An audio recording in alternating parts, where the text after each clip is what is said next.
Shannon, what clearly sticks out is that line about a suspected shooter firing multiple shots from an elevated position outside of the rally venue, which would synchronize with some of the things we've been picking up on social media about a man dead on top of a roof outside of the rally. Yeah, and witnesses who were there on the scene have talked with our... And then this, I don't know, this came to me, so I just put it in there. I see the Capitol, and I see, first I see a person at a desk, which I'm assuming after the fact now is like a president or the president, and then the Capitol, and I get like overthrow, cancel Constitution, demands, tear down, disable, New World Order. So I don't know if Elon's trying to become the president. Nyiam is an audiovisual artist and certified HRVG remote viewing instructor who has gained recognition for his expertise in multiple remote viewing methodologies and his ability to blend artistic skills with psychic techniques. His work with the Future Forecasting Group and various remote viewing projects has showcased his unique approach to exploring unexplained mysteries and predicting future events. In this conversation, he talks with me about consciousness and the importance of the artistic visualization aspect of utilizing remote viewing to see the future in the event stream. He shares a couple of his most recent sessions covering the first Trump assassination and seeing Elon Musk in the White House almost 2 years before it happened. Sit back and enjoy this provocative and insightful conversation. Well, welcome to the Nexus, Nyiam. Thank you for coming in. Thanks for having me on. You have been getting quite the reputation over the last year or so with some specific events that you were involved in with your craft and skill of remote viewing. And some of the most amazing stuff that I think anybody who's trying to use any divination tools or techniques, in fact, I've noticed a lot of the psychics are starting to talk about, well, I'm doing tarot and psychic and remote viewing. They're all tagging remote viewing onto their little bag of divination tools. But you have been just delivering some amazing work. And before we get into some of those things that I think are going to be fascinating to explore, how did you get into remote viewing? Did you have to grow your hair in order to get into remote viewing? I get that question sometimes, actually. Yeah, well, it started for me more than maybe 15 years ago now. I started getting interested in just alternative information in general, whether it would be conspiracy theories or consciousness research. I just stopped watching TV and started, more reading and looking into alternative spaces for information. And that got me into different forms of meditation. I found Robert Monroe's books, Journeys Out of Body. And I found that whole idea of an out-of-body experience was very interesting to me at the time. And that led to finding out about Stargate, reading about Stargate online. So it went from, I was never really interested in remote viewing per se, or even really any psychic type of work. I was just interested in the consciousness aspect and what is reality, what is consciousness. And when I read about the Stargate remote viewing program that the government was doing, and that it was pretty down to earth in terms of, I was reading that these guys were just sitting at tables and doing this thing, whereas the out of body stuff kind of felt more mysterious, like, how do you track that? How do you know what's going on? Whereas the government program seemed like, okay, there's manuals for this and these guys are apparently doing this. So I decided to look and, started to read some of those documents and found some manuals that were around at the time and started practicing it for myself just to see if it was real. I just wanted to see, what is that experience like? Is it legitimate? Is this something, way out there, or is this something based in reality? And it wasn't too long after doing it that I started to realize, like, yeah, there's really something here. And that led me on a whole other journey, just really practicing and refining that skill. At the time, there wasn't many ways to see remote viewing. So there was a lot of books, and I'd read everything I could find. But it was hard to really make a connection or relate. There wasn't anyone to really speak to, or, YouTube didn't really have many videos of anyone doing remote viewing or anything like that. So it was kind of like I was just doing it on my own and dabbling in it. And it wasn't until probably Farsight, some of that early Farsight stuff with Dick and Daz and Courtney, I saw something like that. I saw one of those videos at a point, and that's when it kind of clicked to another level for me, because I saw someone doing it in real time, which was completely different than reading about it, right? It's like, I like to say, that's like reading about playing a sport and then seeing someone playing a sport, right? There's like two different things. It's like you're imagining it one way, and then you see it, and it's like, okay, that's how this works. And so that really inspired me and kind of elevated my game to the point where I was like, okay, I got to be able to do this as good as these guys. I got, now that I know what it looks like, I got to be able to do it like this. And well, to your point about knowing what it looks like, wasn't the advent of going to the whiteboard and filming that really, to me, kind of the breakthrough for a lot of people to actually experience what you saw, is watching Dick and Daz and Edward do these whiteboard live sessions, and you're going, you can see the process, you can watch what's going on, and they're consciously engaged while exoterically, maybe non-locally expanding their consciousness to some target ID. Yeah.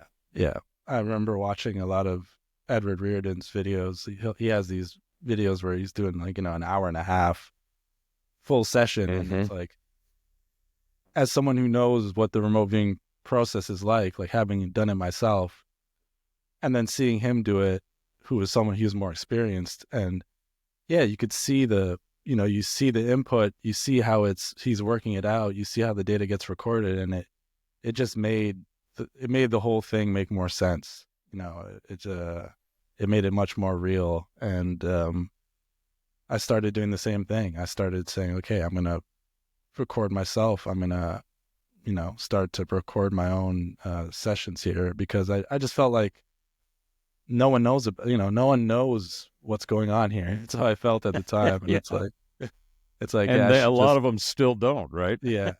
So that was kind of the beginning of, just not really to even show it to anyone. It was just, I'm going to record it, and whoever's interested in this will find it. That was kind of my idea at the time. Now, how did you get involved with Dick and Daz and the Future Forecasting Group now? Yeah, so my YouTube was, for a remote viewing channel, it started, a lot of people were getting interested in it. I was on the Discord. There's a remote viewing Discord and Reddit, and I would post things on there. And Courtney Brown actually saw some of my work and emailed me, and he asked me to do some work for him at that time. He gave me some lessons in SRV, and we were talking, and I did a few targets for him. And he was, he knows Dick, he knew Daz, and I had been sending Dick Algire emails. Like, I found his email online, and I would just send him emails and ask him questions. Not really getting too much responses at that time. But once I started talking to Courtney, he kind of tied the knot there. He said, oh, Dick, here, here's this guy Nyiam. He's wants to learn more about remote viewing, and that kind of is where that relationship started. And Dick started giving me mentorship over a number of years. I was learning from him, and I just kept putting out work. I started doing a monthly world events type thing just on my own. Like, I was not working for Future Forecasting Group yet. I was just doing it on my YouTube. But I would always send Dick my work. I'd be like, hey, look what happened this month. Look what happened this month. And they would send me targets every once in a while. They would send me like a crypto thing or some other targets on the side. And I guess it just got to the point where the company grew to the point that they were looking for, to add someone new. And I kind of was just there on his mind, I guess, with the work with the work I was providing. So it kind of just worked out like that. So I want to get into some of the most recent work you did, because that's where, the real meat and potatoes are. I think of, reality is having the best way to, in my opinion, to gauge your grasp of reality is to cast a prediction and see how it turns out, right? And if it works out or you get close, varying degrees, you know that you can look at what you're doing, and this to me ties back to the whole RV process, because there's a number of delineations. You get scientific, controlled, extended, right? I'd like to talk a little bit more about that as well. But before we get into that, as you were getting into remote viewing, as you were exploring this, your artistic side of art and music, was that your main focus of your energy, and then this remote viewing thing kind of dropped in? Yeah, it was. At the time, I had a studio where I would record and do my artwork, and that's where I spent, a great deal of my time. I was, essentially living out of that space at the time. And that kind of had me a little bit isolated from society in a way. Like, I wouldn't really go out that much, or I wasn't really doing all the things that people my age were doing at that time. I was very much in my own little room, working on my art, working on music. And then once the remote viewing thing took a hold of me, I was, I could say I was pretty obsessed. Like, I would wake up at 7 a.m. and do a session, like record a session for first thing in the morning, get up and record a session. Got every book I could possibly find. Like, I was consuming so many books at the time. Anything online that I could find about remote viewing, I was reading it and taking it in. And it did derail, I guess, my other creative endeavors. Everything else I was doing kind of came to a bit of a pause as I dove into, engulf myself in the remote viewing mindset and process. But it was so rewarding. So I almost didn't notice at the time. It wasn't about getting paid. It wasn't about any of that. It was just purely a passion project. It was just, I knew I had to do this for whatever reason. I was just following my heart in that way. So it is kind of, I would say coincidental, but I don't really believe in them in that kind of way. But yeah, the way things have worked out, it's kind of like something from the future was kind of pulling me in that direction. Yeah. Could you say that the artistic expressions and explorations that you were doing with both imagery and sound and music, maybe were in some way kind of preparatory for what you're doing, how remote viewing has become so important to you? The visuals and the sounds are very important in the whole protocol of gathering data, right? Yeah. Well, when I really first started doing remote viewing, one of the things that I noticed that was very familiar was when you're writing a song, and like, okay, writing lyrics, it's like what I would do is, you write a line, and then you need to have the next line connect to it in some way, whether, let's say it's a rhyme or a concept.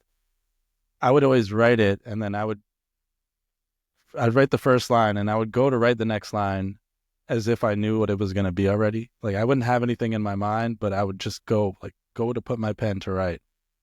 And whatever that thing inside is puts the next word in place. So once I started doing remote viewing, that was very familiar to me when it came to probing, going for data. It was pretty much the same exact phenomenon happening there, where it's like, okay, well, what's the smell here, or what's the concept here, and I go to write it, and right in that moment the inspiration comes, and I just write it out. So I do think that being a creative played a big part in maybe my success and being able to handle remote viewing. And do you think it's the imagination component that you have? You said that the remote viewing basically took you over, right? And that whole experience. To me, that in my experience, that would be something like I would discover something, and my curiosity would just get insatiable, and I would then go chase that out in this field of imagination I've got, and hope I found my way back at some point. Yeah, definitely. Genuine curiosity is a big part of my personality, and I think it's one of the main driving factors of what makes someone a good remote viewer or not. There's a difference between wanting to be psychic, or wanting this thing to work, and genuinely kind of pursuing, genuinely following your curiosity. Those are two kind of different things. One is like an idea. One's this idea of like, yeah, I'm going to see this thing in the future, or I'm going to solve this problem. Whereas the other is like existing in that moment and, tapping into whatever that little signal is that comes from the inside. And that requires you to genuinely be curious. I could want to be psychic. I could want to see this thing, but that's not really how it works. There has to be that part of you that's actually trying to find the answer in that moment, and that's not really that's not thinking about the future. That's not thinking about the past. That's not thinking about, oh, how am I going to look, or am I going to get this right? None of those are in your mind at that moment. So, Dick, when I was learning, Dick told me the type of mind state or the type of intention or focus that you have to have when you're remote viewing. It's like you got to be that old lady who's in a closet and someone's broken into the house and she's hiding in the closet, and then there's a bump. Someone's out there, and so in that moment, all your full attention is going in, what's that sound? Where is the person? It's like, that's the kind of mind state you have to be in. It's like, you're not existing anymore. You're becoming that input. Your full attention, your full focus is on that thing. And that's something that's, you can train, you can try and develop it, but I think some people have it, more naturally, and it helps. I think that's what really makes a good remote viewer. I think I agree with that, and I would say it is going into and with a flow, as opposed, in the event stream, right, in the frequency fields. In fact, I have a philosophy that I'm hopefully going to have the book out here soon called Informatica, and it's the idea that the subtitle is The Metrics in the Matrix, and that everything is information. It doesn't matter what you look at or what you experience, there's something about it that is a measurement, a pattern. We're pattern recognition oriented in the way that we function and learn. And that pattern recognition happens in an infinite field of frequencies, which is where everything comes from. So to me, the stream is constantly on. It's always in motion. and it always seems to be creating more of itself, and seems to have a proclivity for novelty, for adding and creating new, right? So how does it do that? It does it through this infinite field of frequencies that we call energy. And we say, okay, well, everything is energy. Quantum mechanics and all the quantum folks are finally getting into, hey, everything is a wave, right? Everything is in motion. So I think what happens is, as that is constantly moving, there's a frequency stamp of every instance, regardless of how minuscule you want to time it. But because the frequencies and the waves and the cycles within cycles happen, they leave a mark. And that is what we basically call the past. So our memories are these marks in the event stream of the frequency fields that have happened. And we're never in the now, we're always in the next, because the minute you say now, that's gone and you're in the next. And so to me, and this has been my hypothesis, I'd like your thoughts on this. It seems to me that the concept of non-local consciousness is what remote viewing is basically attenuating to the frequency stamps of a certain frequency. It doesn't have to be in the past, doesn't have to be in the present, doesn't have to be local, physical, ethereal, material, or even future. It's really attenuating to the event stream and looking for that frequency stamp that occurred. Does that make any sense to you? Yeah, that's kind of the theory that I learned HRVG methodology is the type of remote viewing that I use, and our whole ethos. That's the Hawaiian Guild? Yeah, the Hawaii Remote Viewers Guild. Yeah. The whole idea behind, our theory of what's happening when we remote view is that there's an information field, and our consciousness is kind of like a smaller field within the greater field. And whenever you're connecting to a target, there's a part of your awareness that's resonating, or, however you like to term it, displacing or resonating with that target, with the target site. And it's more like I think it's like tuning into a frequency or, a vibration, and information then moves from that, whatever that vibration is, and we match that, the remote viewer is matching that, and kind of like emulating that information. So it's kind of like a old time, analog radio, where you're dialing into the station, and you can get, depending on, sometimes you got to hold the antenna and become the antenna to get the signal, or put some rabbit ears or aluminum foil on it, but you're attenuating to that frequency, right? Yeah. I think that's what's happening. Yeah. And so when you get there, when you're tuned in, all of a sudden you have information flow. Yeah. And even like been doing this for a while, and there's, in video production, there's the idea of like frames per second, right? Which is a frequency, right? So like the monitor will be refreshing at 60 hertz, like 60 times per second. Or the lights in your house are probably refreshing much faster than that, but we perceive it as a constant light source. I think that the remote viewing signal, or the information that we perceive when we remote view, is a frequency that's out of sync with what we perceive every day. So let's say if we're perceiving at 60 hertz, the remote viewing signal may be a little bit more than that, or a little bit less than that.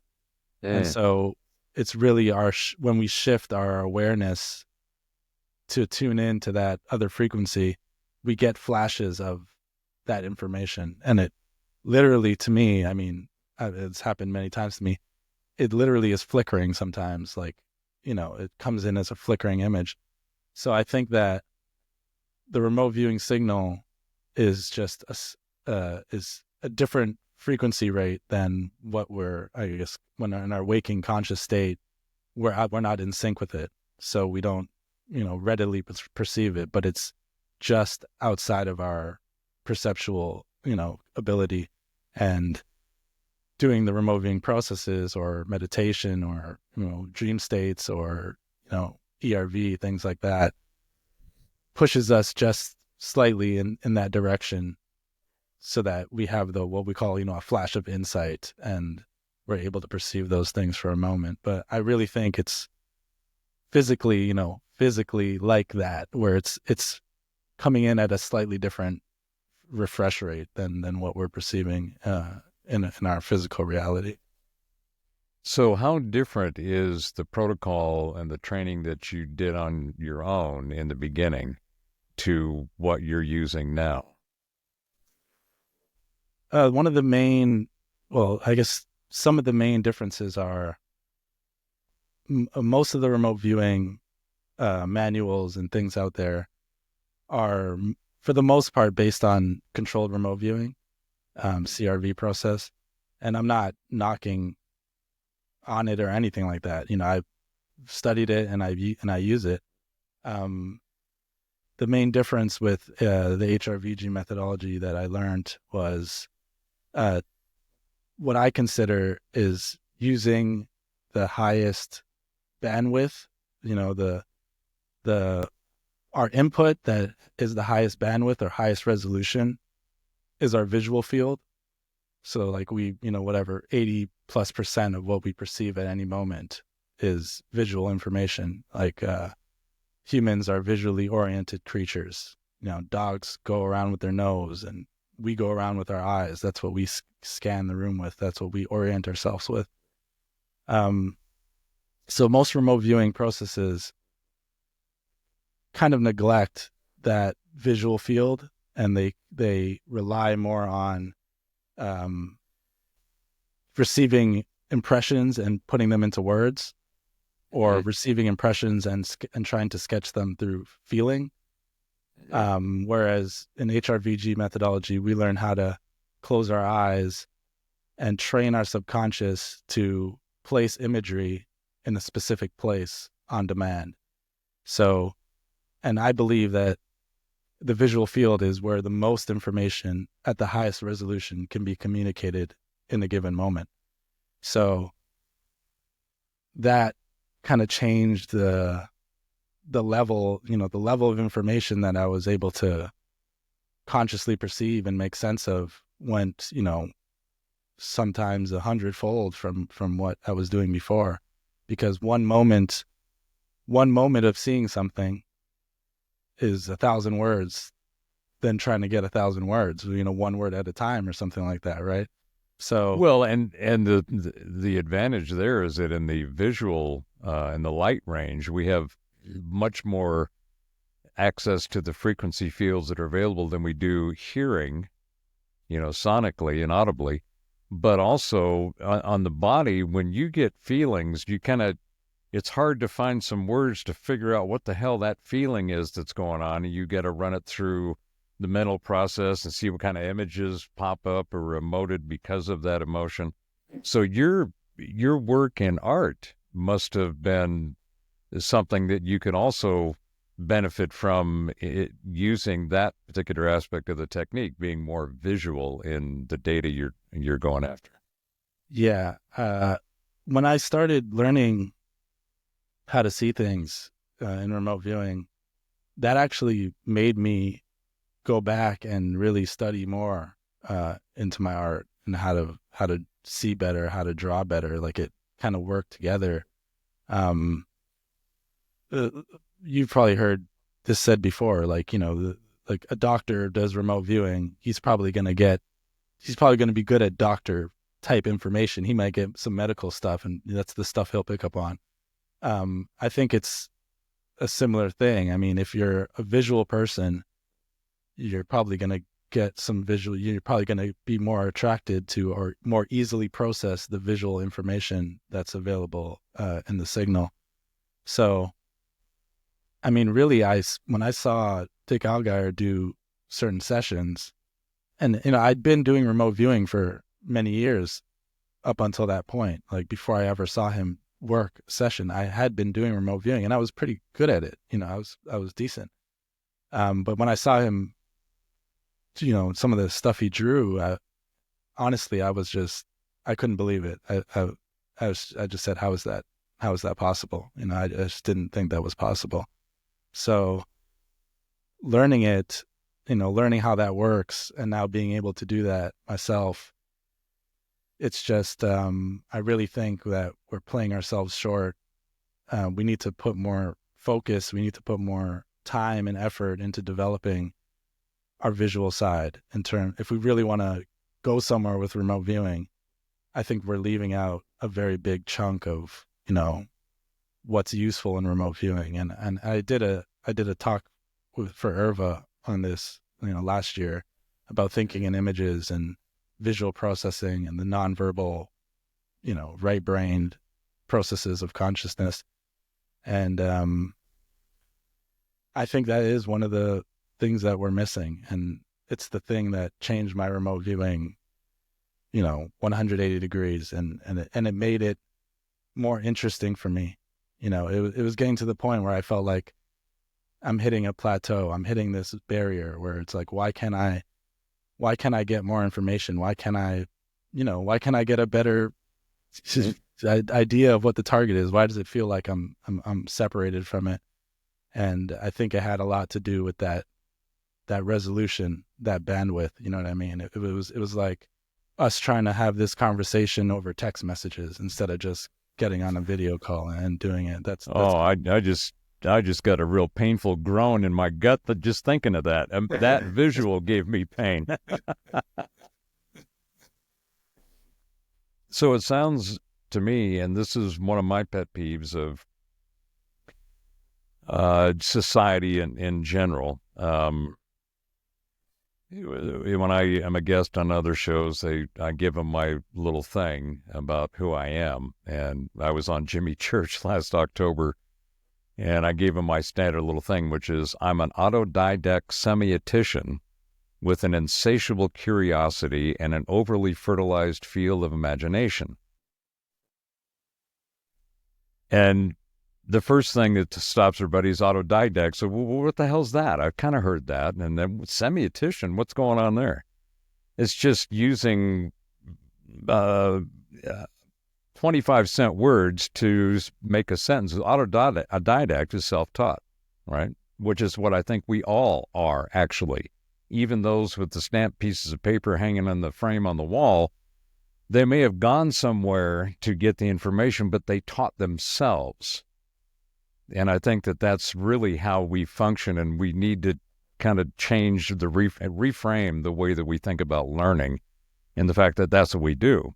Now, semiotician is somebody who studies the symbology and nature of languages and symbols and words, right?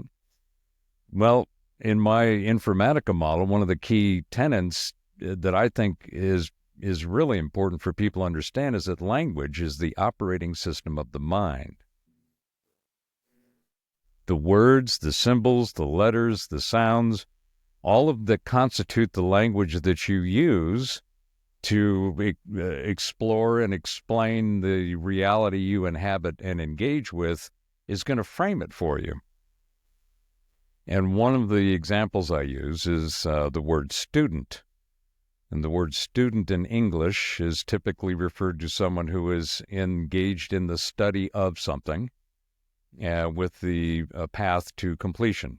There will be some kind of, yes, you get a diploma, stamp, certificate, whatever.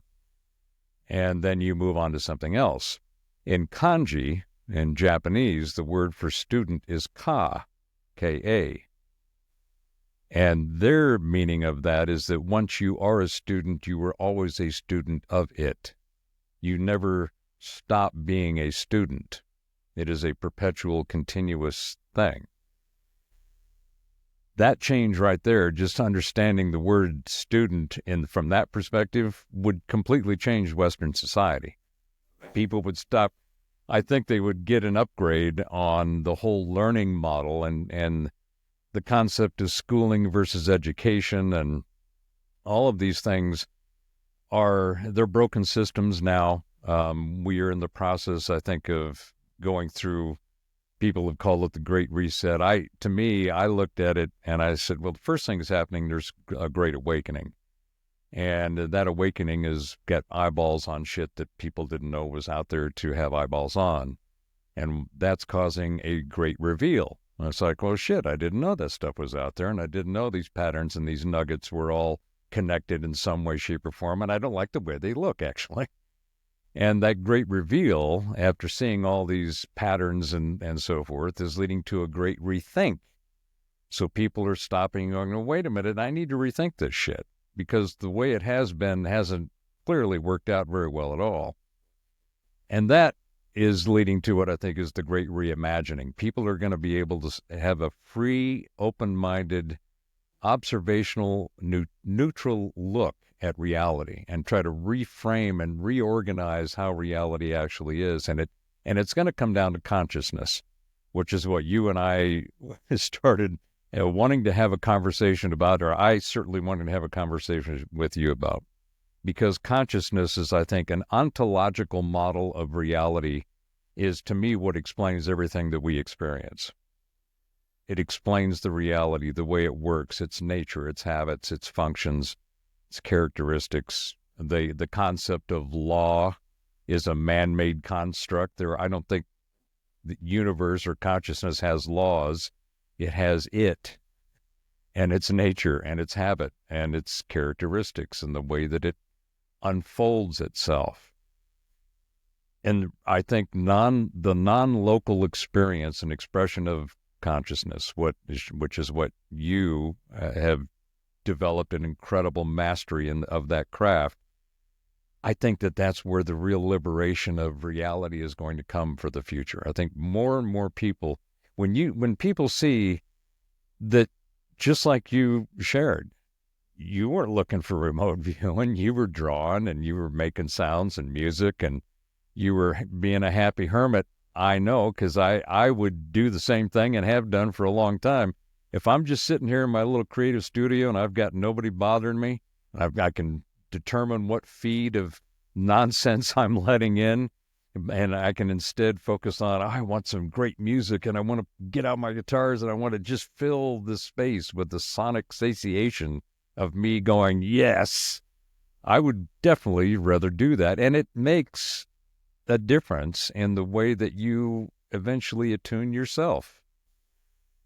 The long way of going around the point I wanted to make, which is the interdisciplinary components of all of the things that we experience and that we have, is, I think, what you are embodying.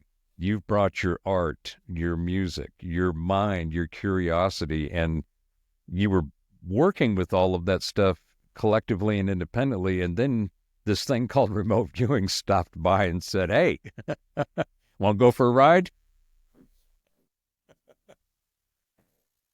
Yeah, it does require, a range of different skill sets to be good at remote viewing. It's, and that kind of ties back into what I was saying before. It's like, it's an interesting idea that you could be psychic. It's a compelling, desirable thing. A lot of people would like that. They like that idea that, I could tell you what's here, or I could see the future, or I could see across time and space.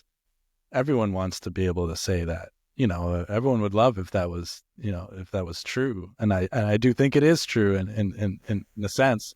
But for it to actually happen successfully, that's a different story. You know what I mean? That's going to require a certain amount of practice and dedication. And I think that's the part that people don't see that part of it yet. They don't understand that, it takes a long time to really develop the skills and to make it second nature. It's like playing a sport. Even the greatest, baseball player can't hit a home run on demand sometimes, right? It's like, there's so many factors. How is the pitch coming in? How's the wind? How's the crowd is affecting you? There's so many different things that come into play. remote viewing is similar in that sense, that there is a certain amount of, you got to be humble to a certain sense. You got to kind of suspend anything that we would classify as ego. Exactly. Yeah. It's not about, if your mentality is, I'm the best and I'm going to hit this target every single time, it's like, you're probably not going to have as good success as you think you would. It's more of like a Zen approach where it's like, you might work for 2 hours on a target and then you might just have to dust it off and say, that was wrong. And you can't be like, oh, that was wrong. Damn. And why didn't I get it right? And it's like, it's not really from that approach. It's for me, it's more like, that was wrong. Okay. Now for the next one. It's like, yeah, it's from a different place. You got to approach it from a different kind of mentality. I'm never really thinking about being right when I'm doing remote viewing. And that's kind of what the methods are there to help you with. So if you're constantly thinking about being right while you're doing a remote viewing session, you're not gonna be able to interpret the information, right? You got to be kind of like a still pond. If you're thinking and worrying, that's gonna create waves, right? So, a certain amount of time and discipline and repetition has to go into it before it really starts to pay off. And I think a lot of people stop, too early. You know what I mean? They learn about remote viewing, they dabble in it, maybe they have a couple cool experiences, but then the hard part comes where it's like, you got to fail a whole bunch of times. You got to get it wrong, a couple 100,000 times. And yeah, it's like that axiom. It's like that axiom: you miss 100% of the shots you don't take. Yeah, yeah. And the whole mentality that, and I learned this from Dick. It's like, I've done a lot of great remote viewing work, and I've got, I'm pretty accurate. I can, get on a target and I could tell you a lot about it. But the whole saying that I go by and that he taught me is, you're only as good as your last session.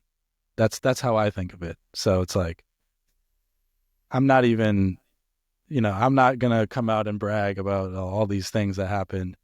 I'm just saying, for me, it's like, I'm only as good as my last session. And in that mind state, anyone could be a great remote viewer. I mean, someone who just started yesterday could do a session today better than me. It can happen. I mean, obviously, maybe not, but maybe it can, right? So that's kind of the way I approach it. It's like discipline, developing the skill, and you got to have a bit of a neutral approach to it. You can't be easily dissuaded, and you can't be easily inflated, where it blows up your ego and you think you're the greatest in the world. So it's walking a kind of thin, walking a thin line to be good at it, really.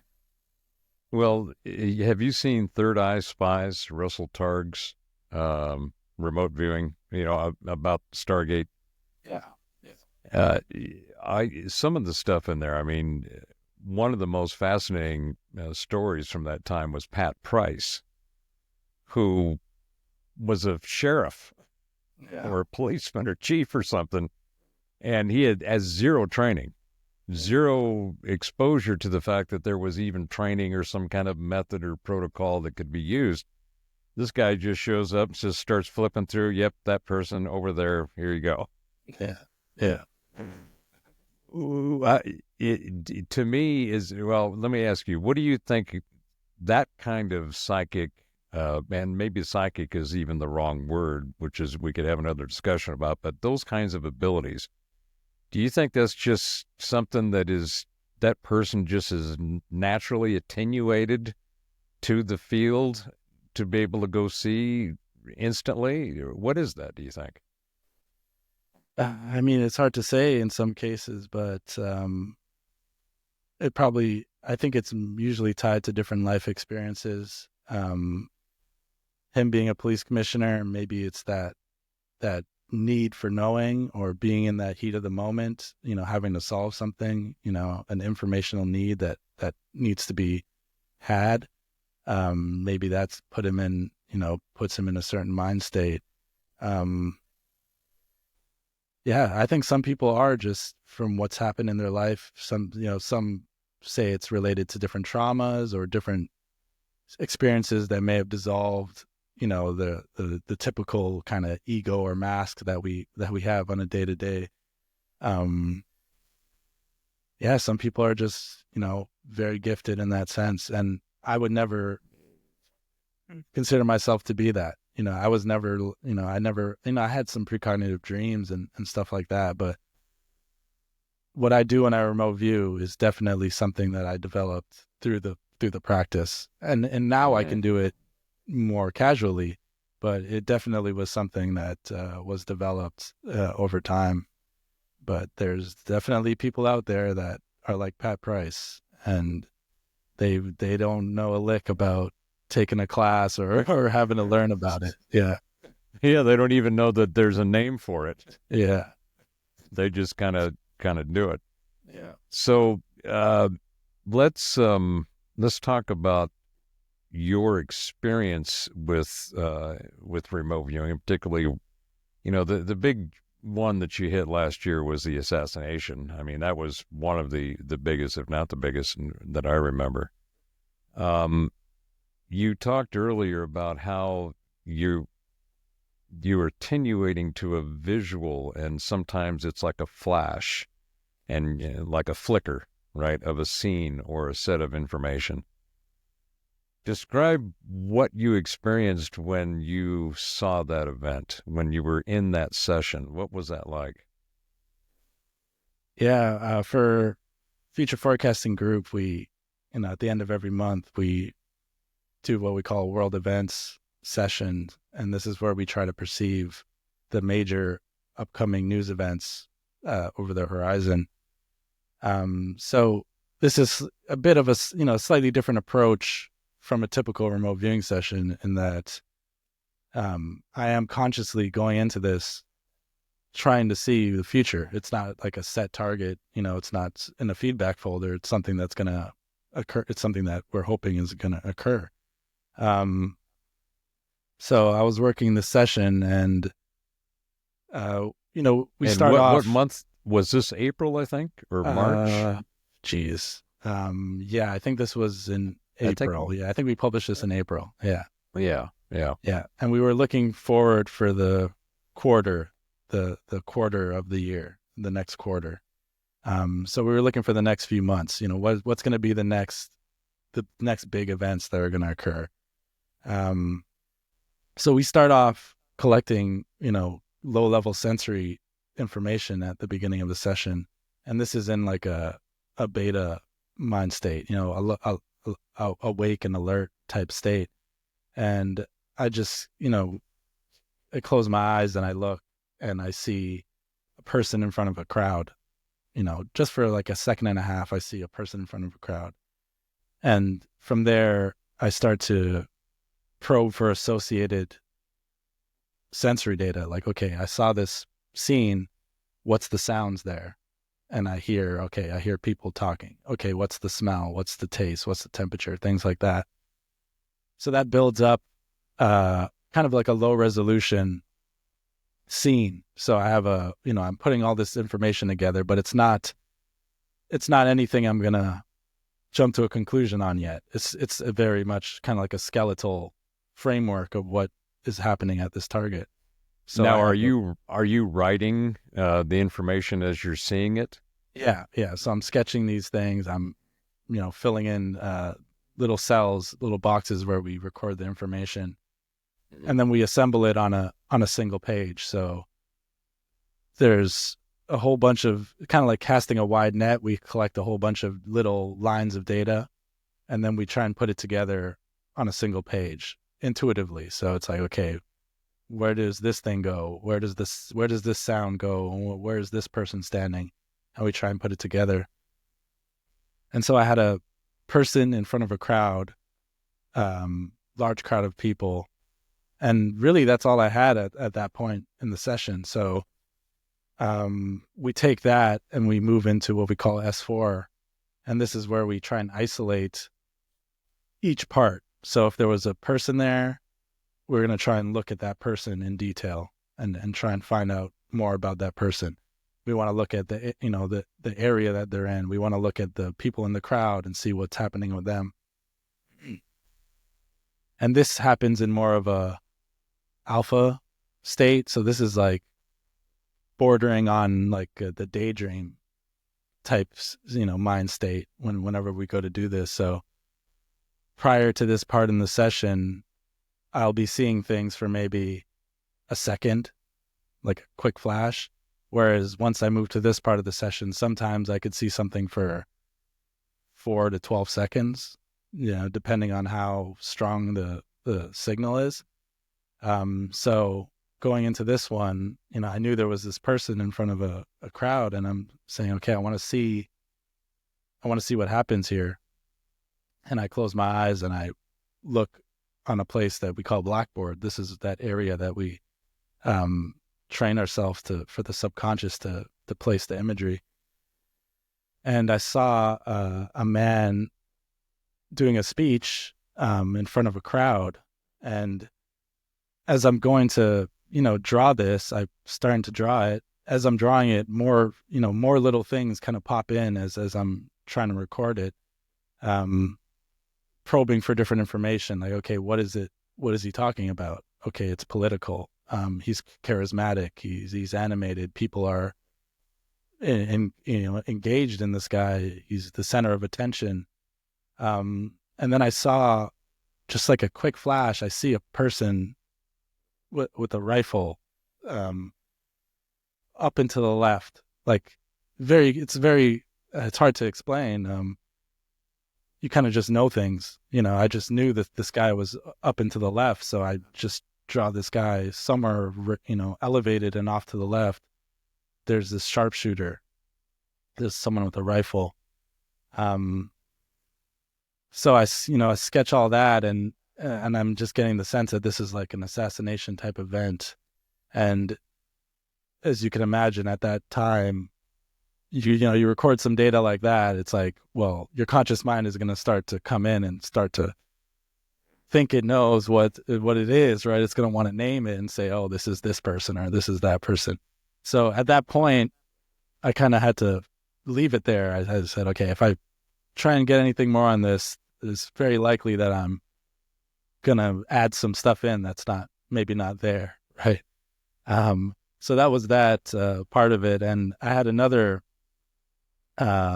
visual in another session for that same target. I saw, looking down the scope of a rifle, I saw someone taking aim, and I got very similar data. So this was the second time for that month that I was seeing someone in some kind of assassination type event, going to occur. So did your monkey mind immediately go to this is Trump? Yeah. That was we try not to say that, I don't want to go out and say that, but you don't want to project it on it because you might pollute the data, right? Exactly. And yeah, you don't want to destroy the stream of information, but that was very much not only in my mind, but I'm sure everyone who was watching, they're probably thinking the same thing, right? So we published that, we put it out, and kind of just went on to the next thing. That's all we just got to put it out there and then go on with the work. And I think it was June. I can't remember if it was June or July that, when it actually ended up happening. It was July 13th, and it was significant for me because my birthday's on the 15th, and that was Monday. And then, Cliff High, of course, and he had his predictive linguistics that there was some kind of energetic event that was going to happen around the middle of July. And I'm going, shit, man, not on my birthday. Come on. And then when I heard that Saturday night that the attempt had happened, I was like, okay, this is the event that apparently Cliff was seeing in his linguistic predictions. But how did you connect instantly when you found out about it? What happened? I was at I was at a restaurant near here where I live, and I was having a drink, and the bartender was talking to someone else, and they said, "Oh, someone shot Trump at a rally," right? And I wasn't really thinking about the remote viewing data at that moment. I was just, it just didn't really sink in at that time. She's like, "Oh, someone got shot. Trump got shot."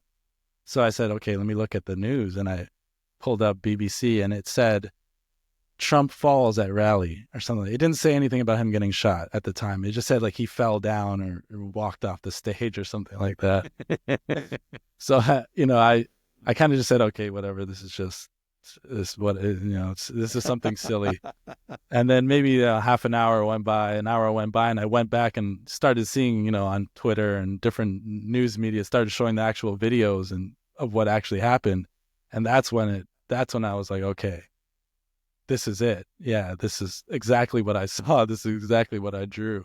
And that was, kind of a surreal moment. I can't really recall. I mean, I wasn't around when JFK assassination happened, but there hasn't really been that kind of event, on such a public event. Assassination attempt on a president hasn't happened in a long time. Not that I know of. Well, Reagan would have been the last one when Hinckley or whatever his name tried to take him out. So that was one of the things that I noticed when I looked at it. I said, okay, I've been a conspiracy analyst for 30 or more years, because every time I looked at reality and I listened to the narrative, I said, something's not right here. The narrative's not fitting with the reality that I'm experiencing. So I've said for a long time that everything, at least from JFK, and if you want to go back on the whole alien, UFO, UAP, EIEIO stuff that's going on, I call it the ufology community now. But you can go back to Cape Girardeau and even into Italy and all kinds of stuff. But I think what we're seeing is all of these things up until the smartphone, not the cell phone. Do you remember when the Nokia, the flip phones came out, and it was like, holy shit, I could walk around with, a Uniblab in my pocket. And then 5 years later, you've got a, quantum computer in your pocket. You're the ultimate Uniblab. The access to information that people now have to go and look for things themselves is going back to what I was saying about the difference between schooling and education. And we're really going to see a transformation of the learning paradigm because of the access to knowledge and because of refocusing on, you start with consciousness and everything flows from there. So if you start there, then your chances of finding out what's really going on and having a more successful navigation in it are going to go up big time. But at that event, one of the things I said, okay, there's never before has there been a public event with this many recording devices at it. The amount of information that was absorbed instantly at that time is going to cause any kind of cover-up to be next to impossible. And that, to me, was a significant event in the event stream of people realizing, oh shit, people have got information devices all over the planet now, and they're now all interconnected. The whole drone thing that happened recently with people going, all right, well, what's this? It's like, well, I don't know, looks like it's got FAA regulation it's hitting, because it's got the green and the red lights and it's kind of doing its thing. And I'm not sure why I was wandering off on that, but I want to come back to this event. So what was the feeling that you had? That you said it was surreal. Did you have a full body, full conscious flow of like, oh shit, I was dialed in when that happened? Yeah. I mean, it's happened before. I mean, it's happened many times, but not really that many of them were an event this big.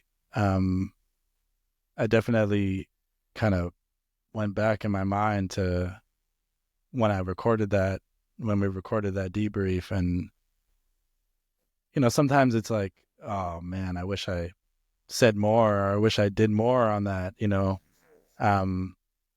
but it's a bizarre kind of feedback loop that happens. It's like you draw this thing, you describe this event, you put it out there for the public, could be completely wrong. I'm just doing what I do. I'm just putting it out there, and then there it is. It happens like clear as day. And some of the details that were in my drawing, like I had the screen behind him, I had the projectile streaking behind, and his arm was up, pretty much like what all the major photos were of him.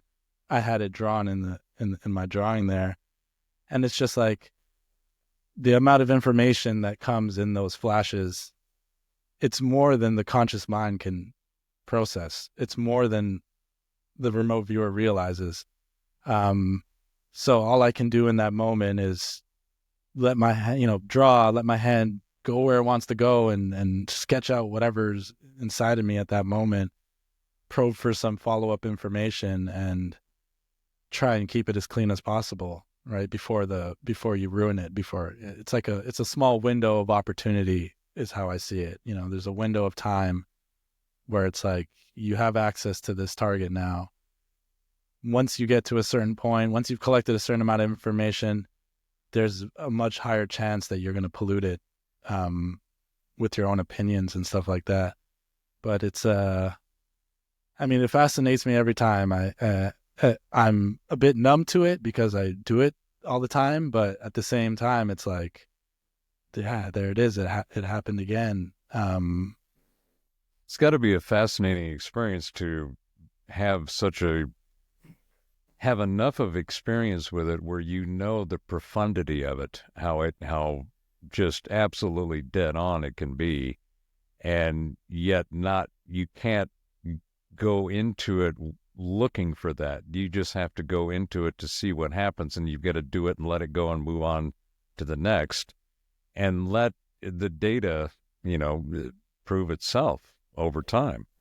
There was one of the criticisms I got on that data. Some people were saying it could have been anyone, or it could have been any event, or whatever it was. So there was yeah, okay.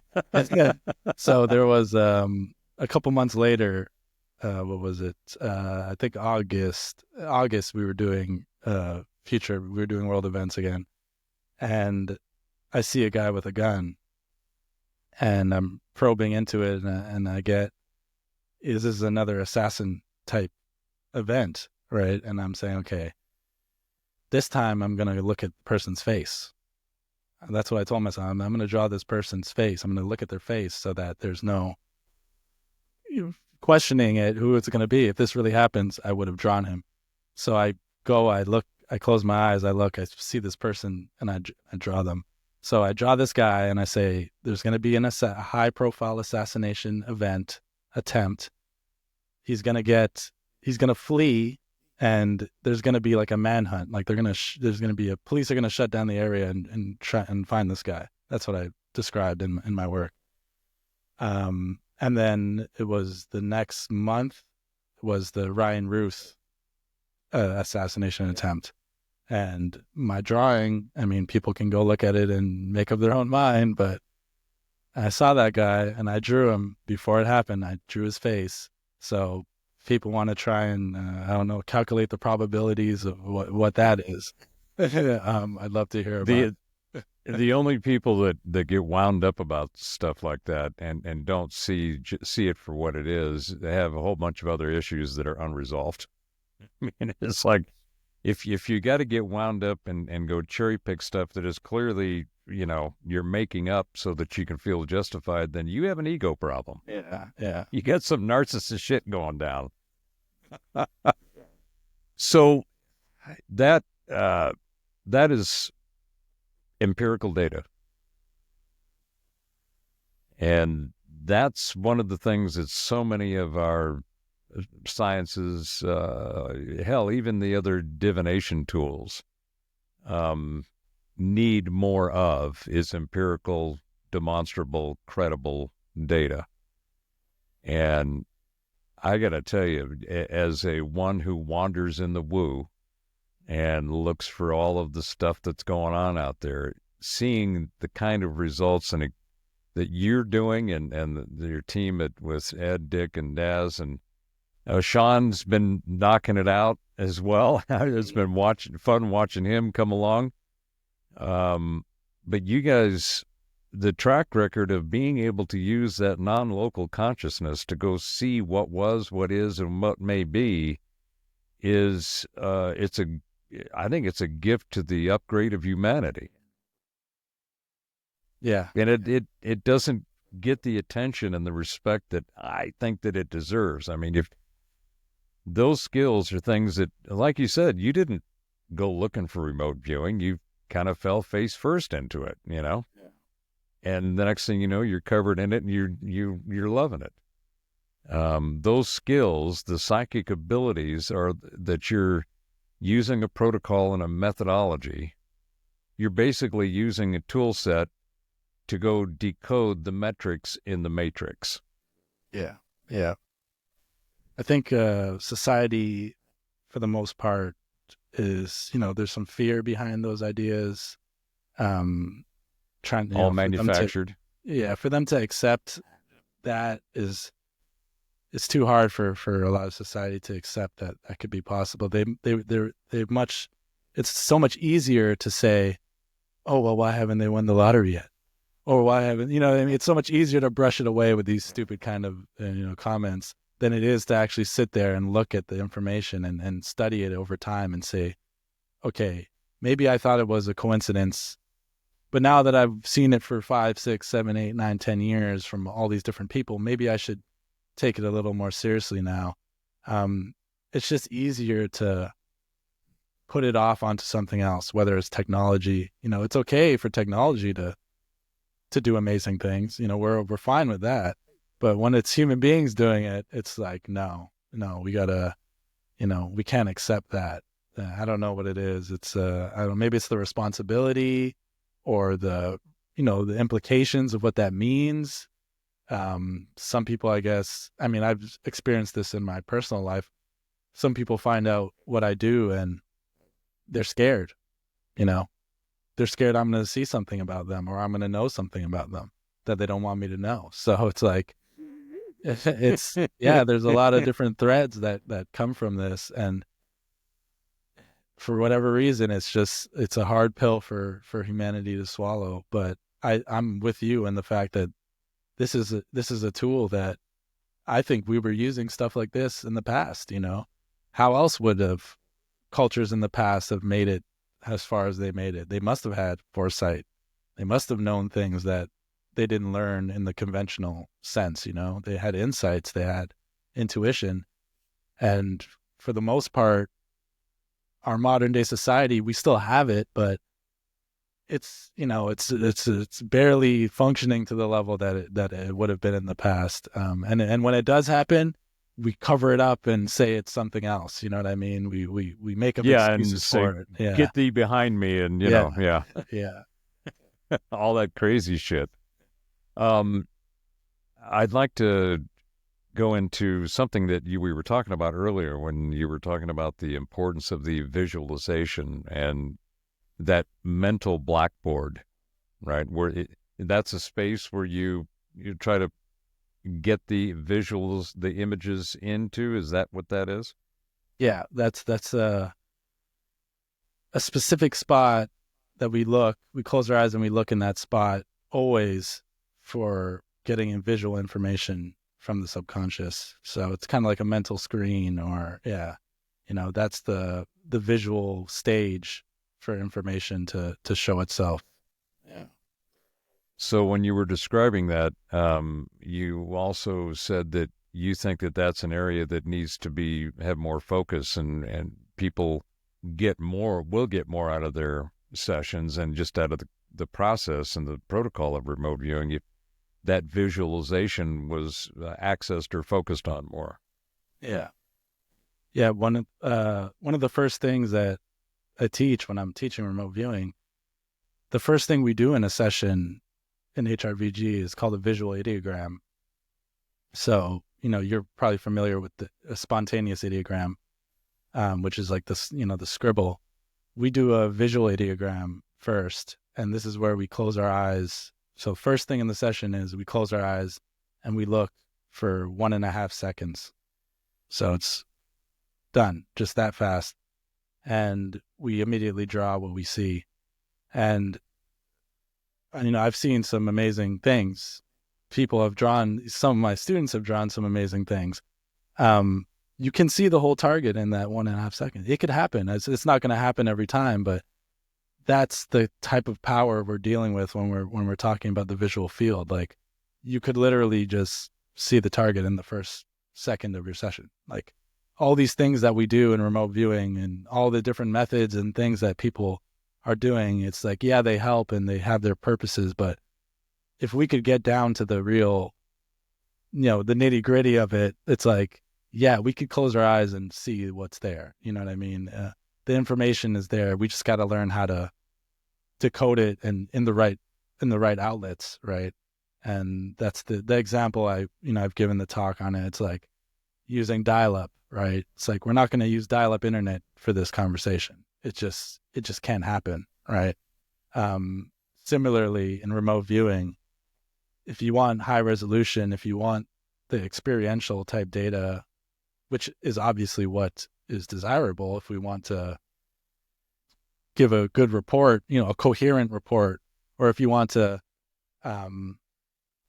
orient yourself at the target, there's remote viewing and getting some things right. And then there's actually knowing what was happening. The remote viewer who actually knows, like, okay, I was here and this was happening. Those are two different things. So Yeah, visually, Dick's bilocation moments. Yeah. So it's like, if you could see what was there for a moment, your chances of orienting yourself are much higher, right? You say, okay, I had this perspective and I was looking in this direction and this was here and that was there, instead of there's a structure, there's a sound, there's water, there's a voice. So it's different levels of organization and resolution of information that can happen depending on how you approach, the remote viewing process. And it takes, for the most part, it takes a lot more work and failure to develop the visual aspect of remote viewing. So a lot of people try it and they say, I don't see anything, and they give up. You know what I mean? Whereas it takes time. You got to keep failing. You got to keep trying, and you will get those moments where you see it. And that's what do they call that? The black swan. That's okay, if you saw it that time, well, that means you can see it again. And that's the kind of mentality that you have to work towards. And I wasn't just seeing the target when I first started doing it. I had to fail a whole bunch of times and fall down and get back up and do it over and over again. But now I can pretty confidently sit down and say, okay, there's a guy there. Let me see him. And I can see him and I can draw him. So it's it's a work in progress that people are they gotta stick with it. It's something you gotta stick with. Yeah. So I'm a geezer geek. I've been in tech for over 40 years. Actually 50 if I go back to my punch card days back in the 70s. I used to be a Univac 1701 key punch machine technician. And so I've built software and had all that tech stuff for a long time. That was my main corporate career. So I'm really enjoying what I'm seeing with this whole misnamed AI and they're really expert systems, this whole field that's going on and all of it's basically, in my opinion, it's Siri, Alexa, Google, Bing on steroids. It's the next iteration of that. And it's all misnamed. It's not artificial. It's not intelligent. The hype, the hyperbole, the muss, fuss, sex, and sizzle that's being tossed around it is just a la .com back in the turn of the millennium. And I suffered through that as well. But I'm looking at this and I'm going, there's some really, what's happened is these expert systems, the language protocol for the prompting and the access to data through what they call LLMs, but that's not really what it is, but it's all language-based search. And it's got enough computing capability to where it is able to aggregate the pattern recognition of the words that you've put into your prompt. And that's what it does. But it's gotten pretty damn good at it. The image generations, the video generations, voice. I mean, I've got a half a dozen of them that I use on a regular basis, and they're just getting better and better.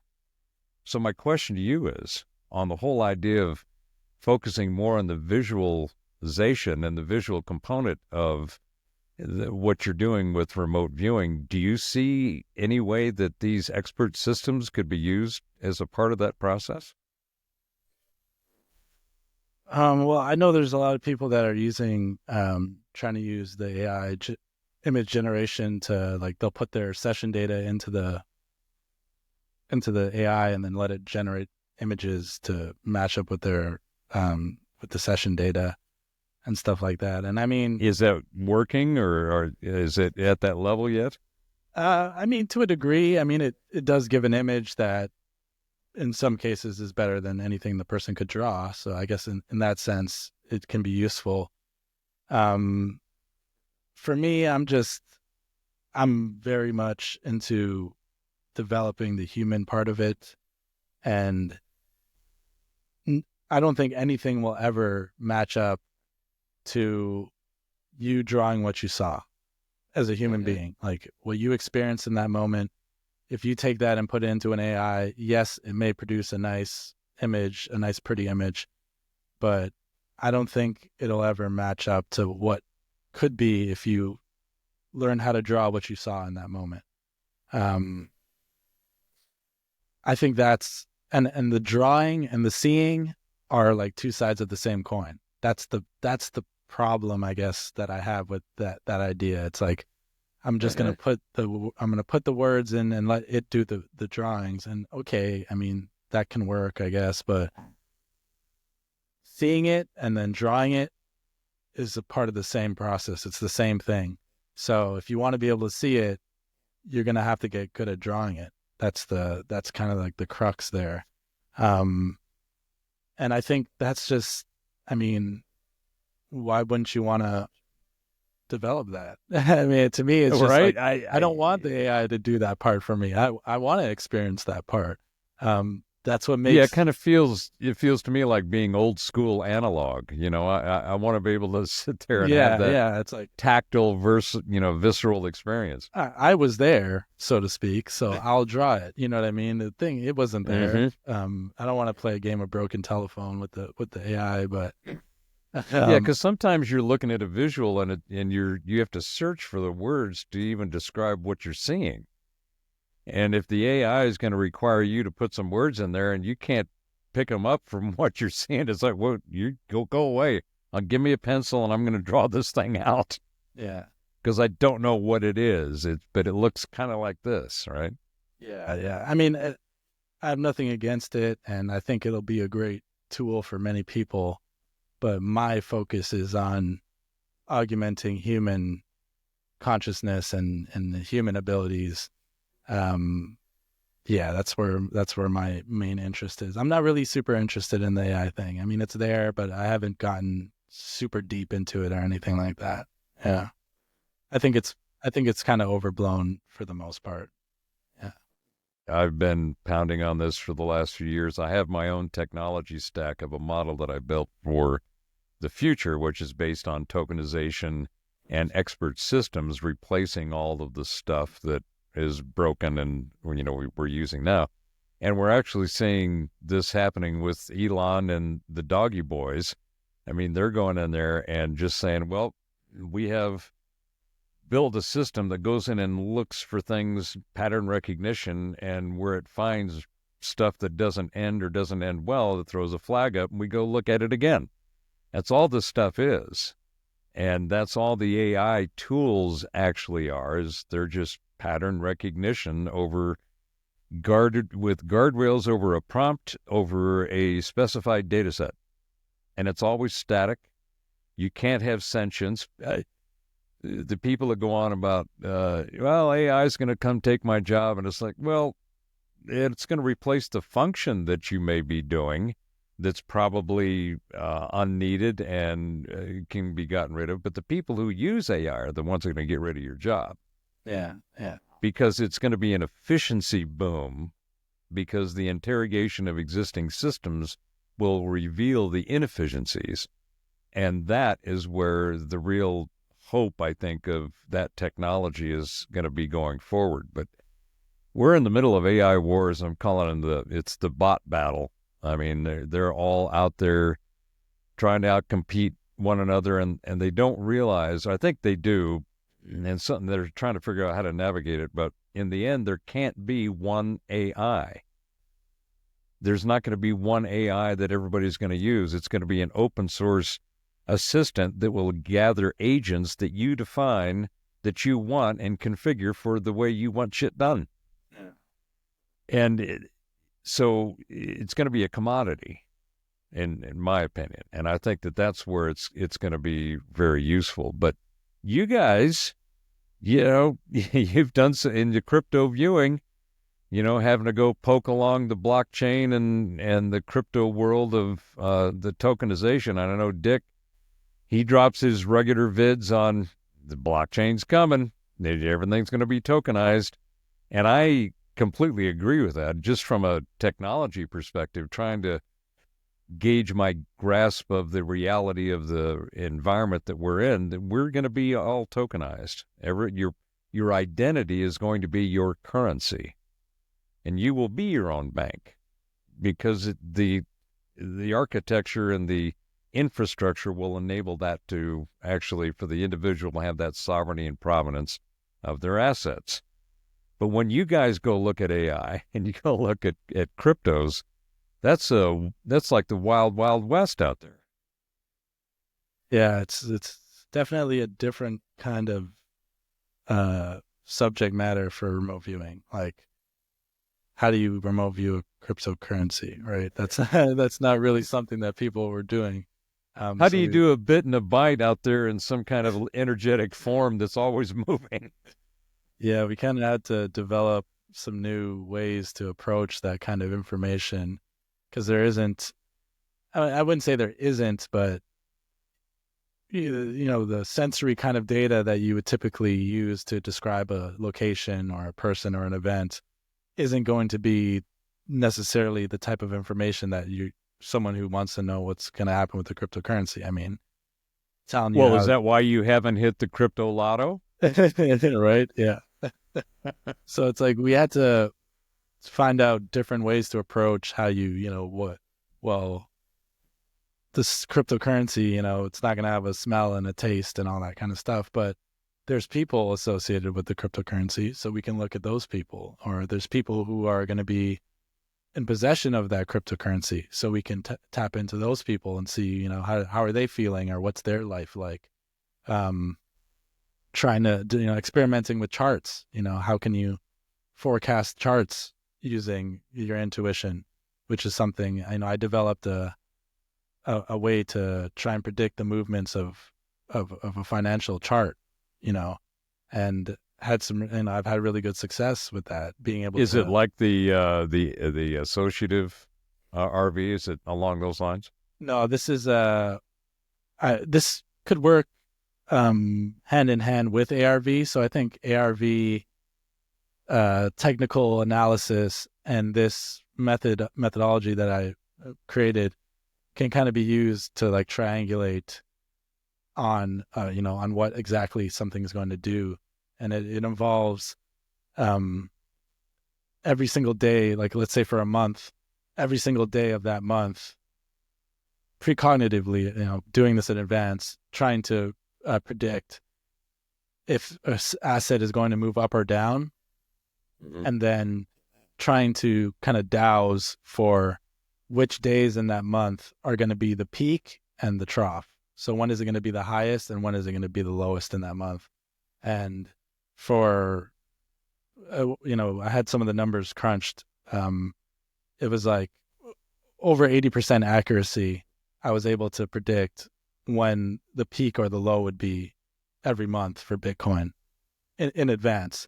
So if someone was trading just purely off of buy low, sell high, they could have made, they would make money, not knowing anything about the price, the specific price, but just going off of up and down.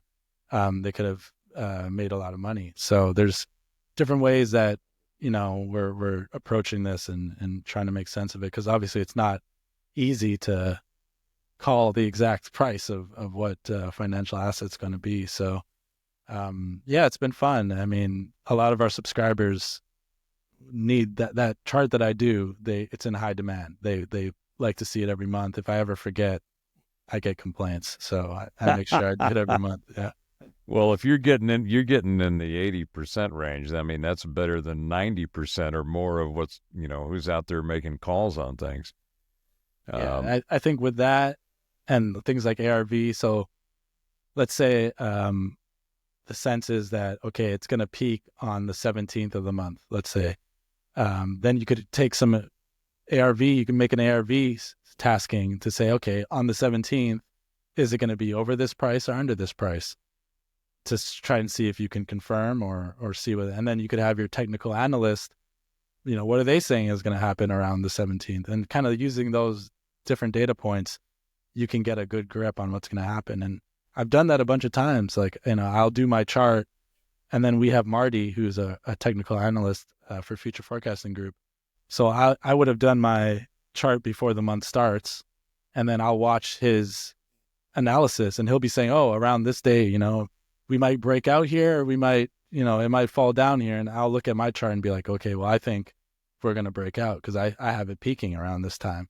So it's like you can kind of, using the different, routes of information, you can kind of get a better idea of what's going to happen in the future with some of these financial things.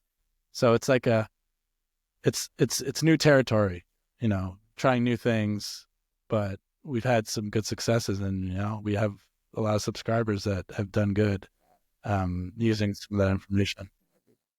And that's the key. And from my perspective is it's all information, and it's an information field. So whatever information is out there, whatever tools you're using to target and interrogate that information are the things that you want to use to hopefully, navigate as smoothly and successfully through whatever that part of the stream is as possible. And going back to this whole thing of consciousness, let me ask you this. Has your state of your consciousness, your awareness of your consciousness, what I call the third person, which is there's somebody who's watching me as I'm watching me be. There's like a different level of observation, if you will. Has that changed as you've had these experiences, like doing a session and then all of a sudden seeing the exact image on the headlines? Has that changed the way that you feel about consciousness? Yeah, I think quite a while ago, for the most part, I'm more in that space a lot of the time. I'm a little more detached from my direct reactions. I observe myself more than I'm caught up in what's happening. I'm able to see myself from a bit of a distance, and that's just from all the experiences I had. It's kind of hard for me to, I know that there's a whole nother dimension to what's happening here. I know that my experience is just kind of the surface phenomenon of something that's much greater. So it's just a part of my personality trait now. And maybe that's what makes me good at remote viewing as well. I'm not so much stuck in my head in that sense of like, my thoughts. I'm able to observe my thoughts. I'm able to observe my emotions from a distance, instead of just fully being caught in them and being consumed by them. So yeah, I just live my life in a bit of a different way than most people, in that I do have a knowing that, that I've kind of proven on the small scale, doing things like remote viewing, that I know what's coming. Even if I don't know it, if I can't put it into words, there's a part of me that does know what's coming. And if I follow the thread, if I do what I'm supposed to do, I'm going to end up in the right place at the right time. And that's kind of hard for a lot of people to do, because we always want to know, we always want to have the plan and know this and then be guaranteed that. But I've kind of force and guide the events to our particular will, right? Yeah. I have more of a submission to what is, knowing that it's going to result in something that's beneficial, even if at the moment I can't explain it. I'm okay with not knowing. I'm okay with not knowing. Well, at the same time, while you're knowing. Yeah, exactly. I know, but it's okay if I don't know right now. I know that there's something, but but and that sense, that's a sense of awareness. It's not necessarily the way, in my opinion, the way we use the term psychic or psychic abilities or skills. It's something else. I think that word has kind of been overused and abused, and there's some other definition for it. But for me, I discovered in my path, I was always looking for something that resonated with me, that gave me a definition, an explanation of some sort that explained my experience.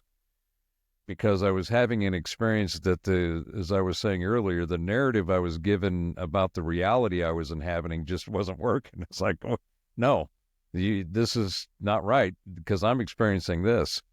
So I went through, it took about 20 years, and I actually had a Christian music ministry in the late 70s, early 80s. And I was with the Pentecostal church, and so I had a band, and we'd go sing and minister at youth homes or youth authorities and rest homes and prisons. Beat them over the head with that Bible. My God, if you don't do this, your shit's not going to be happy on the other side.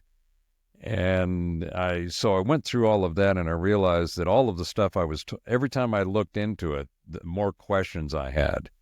The more questions I had, the less answers I got. It kept ending up on faith. You got to do faith. It's like, I can't just suspend belief or suspend reality to accept this belief.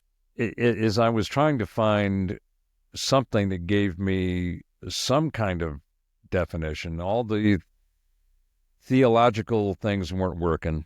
I started delving into the philosophical and then the Eastern side, and I became a shiatsu practitioner in the 80s. I learned traditional Chinese medicine, kinesiology and herbology and so forth. And shiatsu is Japanese for acupressure. So same meridian, Chinese meridians and points, but no needles. Because needles and me have never, ever, and will never, ever get along. Just don't come at me with one of those. I'm out. So I started learning Tai Chi in the 90s, and then I became a Tai Chi instructor. And during that time, I started studying the Tao and the I Ching. And that's primarily what I follow now. That is my philosophy for navigating reality, because there's no hierarchy. There just is, and a flow with either you go or the flow will make you go kind of model. And to me, that really opened up the idea of exploring consciousness to the point of trying to understand, what is this thing called consciousness that we all share, that nobody can define? It's the hard problem in all sciences, and yet it is the one ubiquitous thing that if it didn't exist, would reality exist? We don't know any of those things, because there is no, and going to my question about using AI or, some of these tool sets, you can't program emotions. You can't program intention. You can't program drive, motivation, ambition. There is no formula for that. You can put all the math models and machines you want at that problem, and I'm sorry, you're not going to get it. So having this HAL 9000 Terminator singularity is just can't happen with our current physics. And the way this, gritology billiard ball model of defining the materium is being used, it just doesn't work. All of that comes from consciousness. And so if you look at just what are the characteristics, the nature, the habits of this thing called consciousness that we all seem to share in a common stream of consciousness, occasionally you get to poke out of it, in and out of it, which is what I think remote viewing and non-local consciousness is an example of. It's slipping out of the stream to the other parts of the stream, out of the common stream. But that stream that we're in all still has its own flow and its own mow and its own go. And you can still look at the data and the information within that stream, and you can prognosticate. It looks like it's going that way. Right? Looks like it's going to end up over there. But the real fine-tuning of being able to read the infinite field in the event stream is the non-local consciousness. It is that methodology, the protocol, the practice of accessing this part of the innate part of consciousness that we all have. Does any of that make sense? Or I agree with you. We're so absorbed in a certain kind of intelligence, what we call intelligence or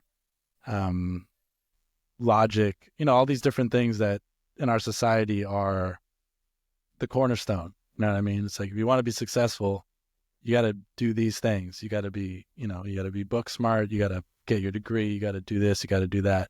None of those things really involve the things we're talking about right now. They don't really involve so much introspection or the subjective things that come about in your awareness that can lead you in a certain direction. Those things are, for the most part, they're not given as much importance. They're just after the fact. And if something happens and it lines up, it's like a coincidence or, or whatever, or it's lucky or it's wow, that's cool. And okay, back to reality now. That's kind of how it's. Well, that was an anomaly. I'm not sure where to put that, but okay, it happened. Now, where's that bag of Cheetos? Yeah, yeah. It's a interesting anomaly. Yeah, that's what it's usually called. So it's like, in a way, I do think that the direction where things are going with the technology and creating AI and all these different tools, I do think in a way it's going to make us loop back to ourselves and consciousness, because who created that? Like you're saying, it's like, yeah, okay, that stuff is cool, but who created that? I mean, our awareness, our consciousness created that. What's that about? What's that thing about? How did that, where does all that come Let's from? go poke around in there and see what's going on. Yeah, it's like, you think it's interesting that an AI can generate this or that. Wait till you see what you can generate if you put a prompt in there. Because that's essentially what remote viewing is, right? We're putting a prompt in to awareness, and it doesn't know what it is, or it's not supposed to know what it is, and you can get the information out of it. So it's like, and you guys have the craziest prompts, right? It's a code. You look at it and go, all right, so I'm going to throw this code at you. You have fun. One of the see what you get. Something that's very interesting to me is that now that the AI things are more easily accessible and things like that, I always see people online, and I have nothing against it. It's just so interesting to me. They try to make the AI remote view. Like, they'll give the AI a target ID and see if it can describe this or that thing. And I just think that, that's interesting, but isn't it more interesting if you could do it? Isn't it more interesting if what happens when people do it? It's like, I don't know what it is that we're so preconditioned to put everything outside of us. You know what I mean? To put it over there. You know what I mean? It's okay when it happens over there, but when it happens here, it's like, we can't accept that. I feel like the technology community would be completely accepting if AI could remote view. If they've discovered that, yeah, AI could describe a blind target with accuracy. They would be so happy about that. But you try and tell them a person can do it, and it's like they're going to grind your teeth, they're going to deny it, they're going to be skeptical. It's just it's just such a bizarre kind of mentality that we have. I just, I don't know if I'll ever understand it. I did a call-in with a guy a couple of years ago, and fairly intelligent guy, real sharp, which is he had a live call-in, and I said, I think I got some stuff I'll throw at him. He was basically, he would go after theological folks, Christian apologists and stuff, and he'd basically beat them down with just his knowledge and his words. And I said, well, the guy's he's pretty smart. So I got on, and he says, so what do you want to talk about? I said, well, I think the whole consciousness thing is really where, this reality is kind of heading, and where actually the reality of reality actually is. And he says, so you're talking about like psychic stuff? And I said, well, yeah, for example, remote viewing, for example. And he says, remote viewing. Okay, you're one of these guys. And I said, look, if I showed you empirical, demonstrable, documented evidence that it works, because it does exist and there's a shitload of it out there, would you have a different opinion of it? Is okay, well, who would be a remote viewer? And I said, well, I don't know, Dick Allgaier would be one guy that I'd put up as somebody who's, all right, I've written something on a piece of paper, get a hold of Dick and tell him to what's on the piece of paper. And I went, it doesn't work like that. Oh, okay, well, it doesn't work. That means it doesn't work. And he kicked me out of the show. Yeah. And I've seen more of that kind of thing, just across the world of woo in period. I mean, Cliff High gets knocked around all the time because of his predictive linguistics. And there's a whole bunch of people, hey, he's never called the thing. It's like, okay, you apparently haven't looked at the data. But that one that Dick did, I think it was on, correct me if I'm wrong, it was Cliff's Target, where Dick ended up with Trump and Rogan. Yeah. Explain that, Lucy. I mean, yeah. And that was fully documented, and sure as shit, it happened. The whole time stream and slip and divergence and whatever people ascribe to the concept of time, you forget that. There was a target, there was a drawing, and then it eventually happened. Yeah. What do you need more proof than that? What is it that people need in order to realize the reality of this? Yeah. In my experience, it's like, I don't know if I can ever prove it to somebody. It's like, no matter what I do, I could draw exactly what's in the envelope 100% accurately. There's always still going to be someone saying something. You know what I mean? That's what I've realized. And it's like, the best thing is for them to try it themselves or do it themselves. And even then, they might still deny it. They might still say, oh, it was a lucky guess or whatever. I just try and document everything that I do. So I timestamp a lot of my work on the blockchain. So it's like, even if, we come out and I say, oh, I drew this assassination attempt, and someone says, oh, well, you didn't publish it before, or, whatever it is. I have the timestamps, you know what I mean? I can go on the blockchain and say, look, here it is, you know what I mean? I published it here way before on this date. So, I'm trying to be as thorough as I can in terms of being transparent and honest with my work. Because, obviously, why should someone believe if I come out and say, oh, I drew this thing and it happened? Obviously, why would someone just believe me up front? Of course they're going to want some kind of proof. So, I try and do that. But there's a difference between, and this is something Stanley Krippner talks about, it's like skeptics and then there's scoffing. You know what I mean? It's like two different things. It's like skepticism has its reasons, and it can be, it can be reasoned with, you know what I mean? Skeptics can be reasoned with that they see data and they can change their minds. Whereas the whole scoffing thing is just like, they're not even trying to see what the data is. They're not trying to understand the phenomenon. And that That's whole just thing, monkeys in the peanut gallery throwing shells at you. yeah, it's like, oh, let me write this down, and yeah, Dick Gallagher, tell me what's there. It's like you want to be so scientific when it comes to the things that you like to study, but now when it comes to the science of remote viewing, you're not even going to take a moment to understand how a tasking works and what makes a good remote viewing target and things like that. It's like they don't want to put in the time to even get a base understanding of how the phenomenon works and how the data, looks when it surfaces. And it's just, it's just kind of childish. It gets kind of childish and stupid after a while. Well, as I have said, when the last year I was doing some shows with, we call ourselves the Geezer Geeks. It's a bunch of old guys that sit around and flap our gums on Saturday night about the events. And last August, I said, all right, guys, we need to make our election prediction.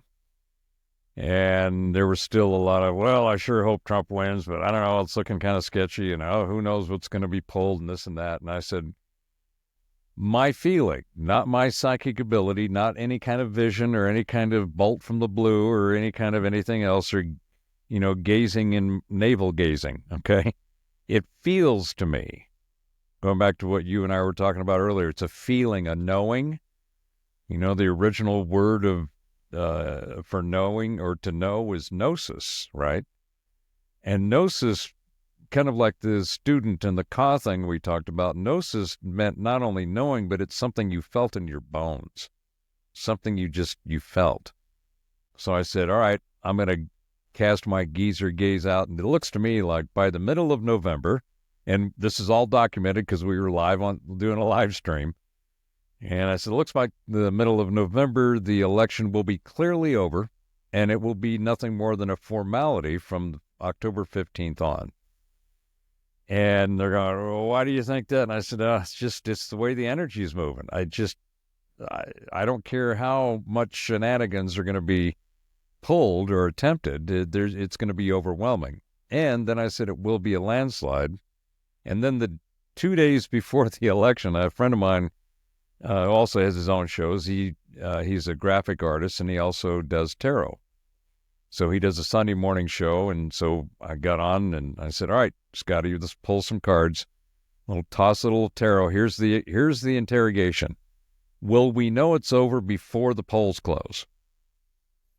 And he pulled 3 cards, a King of Wands, a Queen of Cups, and Ace of Pentacles, I think, which all were basically yes cards. So the night of the election, it was clear. I knew it was going to be a landslide. I didn't think it was going to be as big and to me, it was the vote vibe felt around the planet. And we're still kind of resonating and ringing from the reaction of that. I think humanity got a big cosmic bitch slap. So what I felt was all of a sudden for 30 years, I've been complaining about government secrecy and crap and the medical system and the health system and the knowledge system and all of it just being completely full of shit. And now I'm seeing all of it being revealed as completely full of shit. Yeah. So on my merch store, my Mindwear apparel, one of the first shirts I made was validated, vindicated, victorious. I've been, the black sheep of the family, the tinfoil hat wearer, the conspiratorium provocateur with my friends and family for decades. And now it's, when I talk to them, it's like, well, how do you like me now? How good does it feel when you put something out there and you're not sure of it, but you feel that you have that knowing about it, that you're good with whatever it is that you put out there? That, like we were saying earlier, sans the ego or the investment in its return. You're just putting it out there, and then later on the return comes to you. Reality brings it back to you, and you go, hey, good one, here you go. How does that feel? Yeah, it feels good, and it's a bit different with the remote viewing because I know I can be intellectually honest in the fact that I'm usually blind to the target.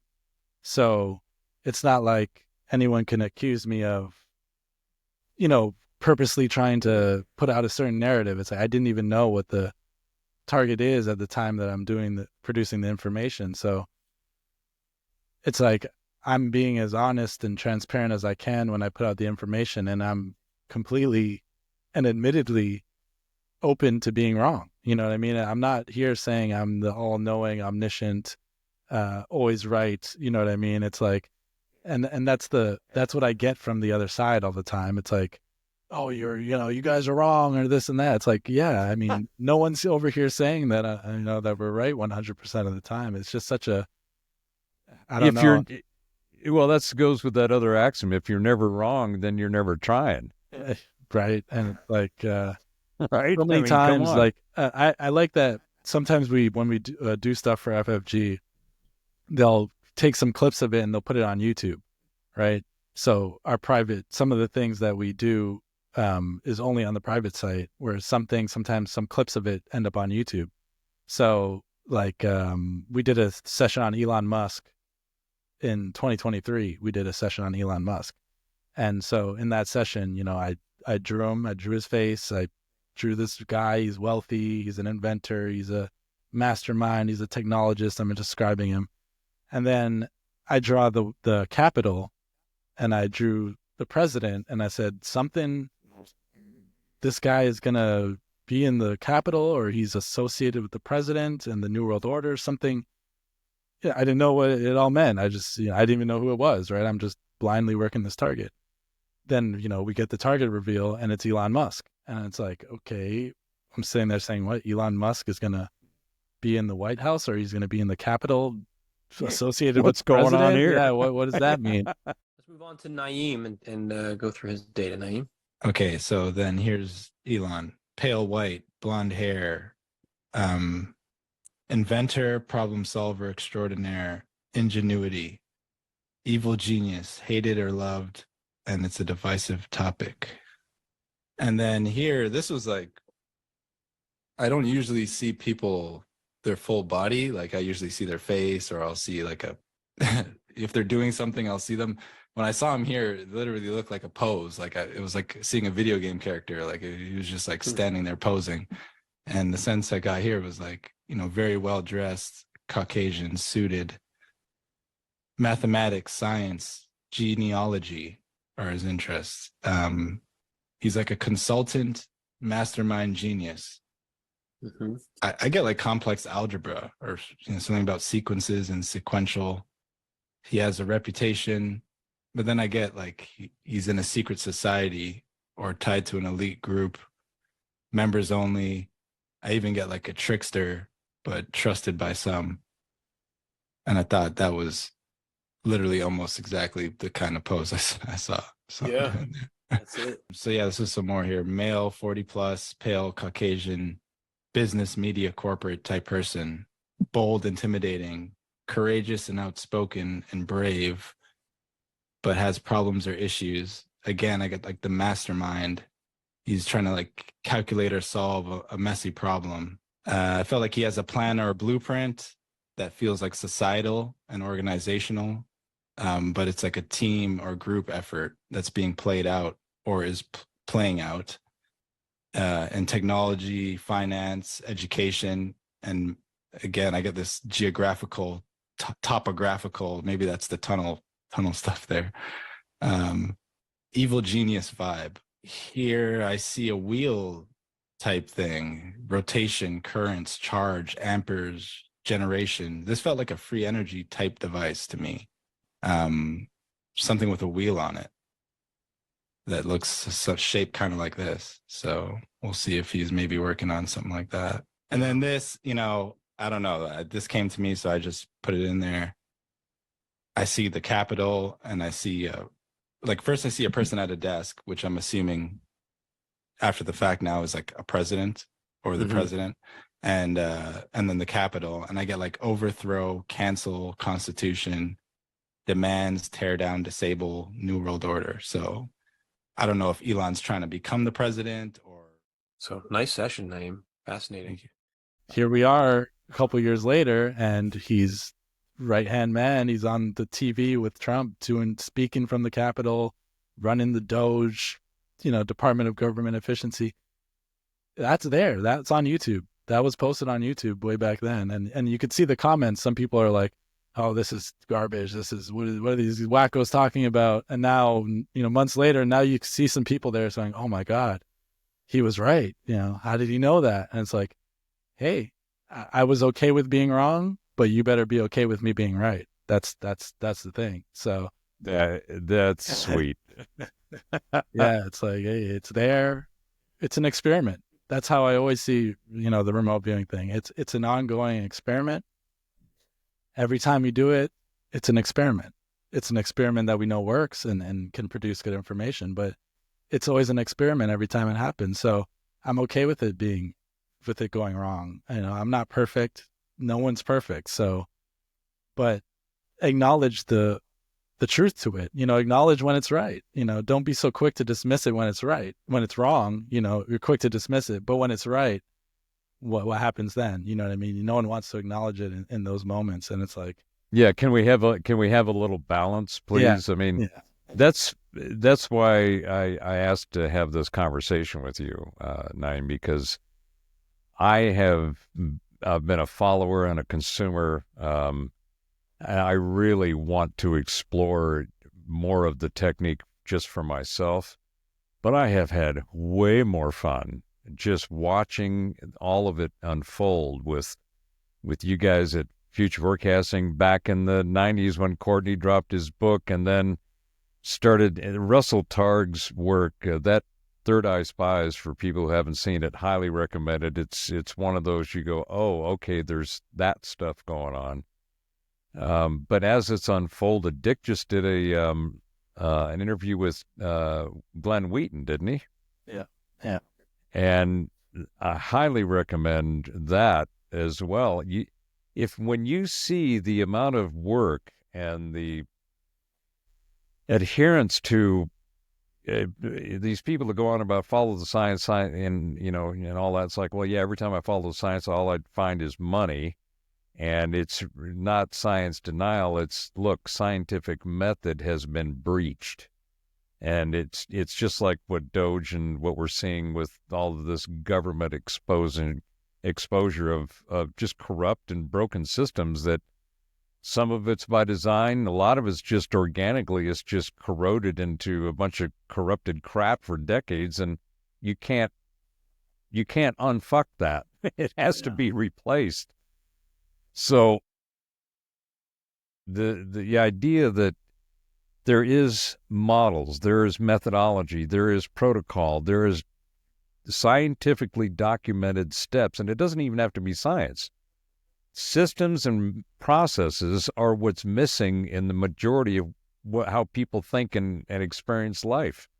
They don't think about, well, if I do this, then that'll happen, or if I plan ahead, maybe I can think about this, oh, I didn't see that. And just more engagement with the reality that they inhabit. And it's difficult, I think, because of all of the carefully crafted and curated narrative of crap that's been stuffed into craniums that's caused, chaos and confusion in the consciousness, which spills out into the conversations that people have, and nobody's going anywhere. They're just bumping into each other. Clearing that field by focusing on the origin of our existence, of the reality we inhabit, which is our consciousness, is what I'm really hopeful and trying to push as much as possible. And having this conversation with you today has given me a whole lot of hope. And thank you very much for sharing the reality that you inhabit with consciousness, because I think if anybody wants an example of how to start understanding the consciousness you inhabit, watch Nyiam's work on his YouTube channel. All the links will be down in the bottom in the description. Watch Future Forecasting Group. Listen to and look at the empirical data that's actually been around for decades. Decades this stuff has been around. Just because it's there doesn't mean that you can deny it, or that you have to deny it. Because it's there, you have to examine it. And you've got to do it with some kind of observational neutrality. Sans all the bullshit that everybody keeps wrapping around whatever the subject is. Musk, as we were talking to the tech bros, they all use first principles thinking, right? And to me, that's what I call in my philosophy the nut of the nugget. What is that thing that you're really trying to understand and examine? Get rid of all the wrappers and the bullshit and the nonsense that people have put around it, and look at it and examine it for what it is, and then expand and add information, the more information that's available. And that's literally what you guys do with your protocol. You go to that blackboard in your mind, you get into that Zen zone, and you have detached from ego and anything else, and you're focusing on the information that you've been asked to go look at. In its purest sense, you're looking for the nut of the nugget. Yeah. I mean, physically closing our eyes, you're literally, shutting out the world in the sense that you're blocking off all this information that's coming in, visually. And that's freeing up space for to process information, because you're actually always processing visual information. Like, to us, it feels like nothing. We're just breathing and, we're just living. But yeah, all this has to be processed every moment. There's all this processing going on just to give you the illusion of what's, physically outside of you.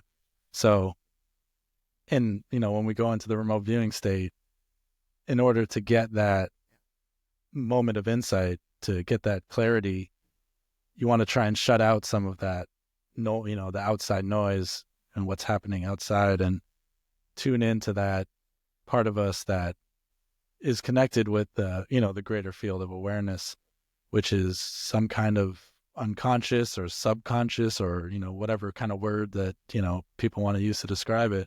But it's there, and it's what's pulling the strings for your whole life. It's what's, making everything happen. We're taking credit for something that we ultimately aren't worthy of being credited for. You know what I mean? It's like we're just puppets on a string when it comes to our, where our thoughts and our, motivations come from. You know what I mean? I like to think of it, we're like a worker in a factory, and there's a conveyor belt with stuff coming by, and then what we think of as the ego or the conscious mind, all we can do is just pick up what comes off that conveyor belt.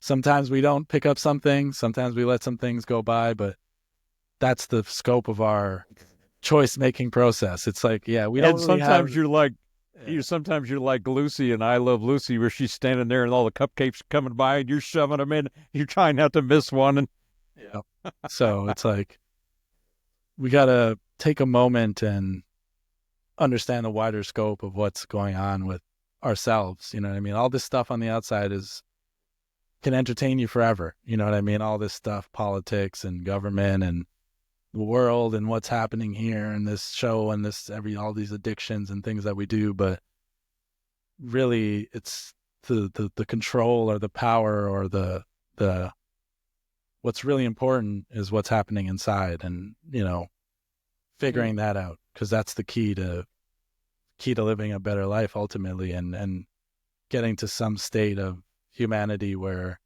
we're actually, I don't know, more in line with our natural state or something. I don't know how to describe it, but what's going on right now is, I think we're a far cry away from where we could be. Yeah. I think that we're kind of heading in generally a better direction. Do you see that? Or Yeah, I think it's getting better because there's, more information is available to people. So before, we didn't have much choice in terms of what we could focus on. You know what I mean? It was kind of like you were spoon-fed. Everyone was spoon-fed kind of the same thing with no way to look away or turn to something else. Whereas now there's so many different avenues and ways for people to put information out that the chances of someone kind of breaking free of the trends of society is a lot higher. You know what I mean? But it also comes with a whole bunch more nonsense, right? There's also a whole bunch of people just putting out, a whole bunch of nonsense and distractions as well. So it's a double-edged kind of sword. But the responsibility of knowledge is the thing that I am most concerned about going forward. I think the liberation of information and the ubiquitous access to it is critical and required as we move forward, but it's going to be messy because the whole idea of how to think was replaced with what to think. And that's clogged the craniums of too many carbon units. And the shift that I think we're going to see as people realize the reality isn't what they were told, there's going to be a lot of head explosions and people going, oh, shit, you mean this thing that I believed my existence depended on isn't real? Yeah. And we're going to have, I think those of us that are aware of those things and know that that's going to happen to a lot of people are going to have to be compassionate to those that are going through it, because it's not going to be pretty for them. It's certainly not going to be pretty for us, because we're going to have to deal with them losing their shit. But we also have to realize that we can't save them all, and it is a personal choice. It is something that people have to make the decision among them within themselves to wake up to this new reality and take responsibility for the knowledge and the information that they get. So I think we're going to see some carbon unit crashes and chaos going forward, and it's going to be unfortunate, but it's going to be necessary, because the majority of this change, I think, is going to be extremely profound. I'm feeling more optimistic in my this iteration journey than I've ever experienced or ever felt.